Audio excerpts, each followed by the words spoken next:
Hi everyone, the Simple Dad here. In this video, I'll show you how to add or show more apps on your Edge panel using the Home Up module in the Good Lock application.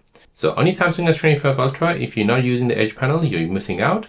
So with the Home Up, you can customize what appears in your Edge panel, so you can add more apps than what you're seeing here.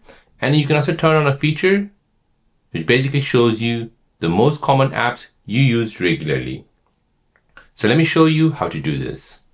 So as you can see right now, it's showing you in a layout of 2x7. However, you can go ahead and show up more apps to it. So as you can see, I've got so many apps added to it.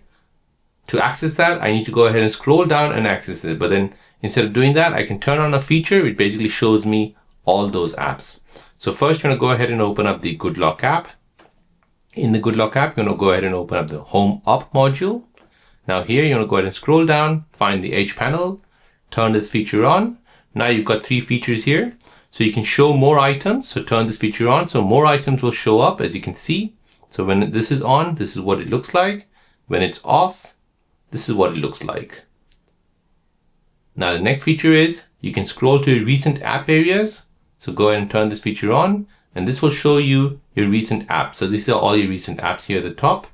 Now here at the bottom here, you can show the Edge handle in immersive mode. So if you're on an app in full screen, you can go ahead and turn this feature on and you'll be able to see this Edge handle. So you'll be able to access these apps on the Edge. So you get quick access to what matters the most without going back to your home screen.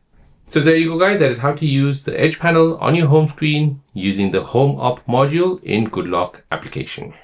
If you're new on the channel and you want to find out more about your iPhone, your Android phone, or any other social media apps, then don't forget to subscribe to this channel to become a part of the Simple Dad community.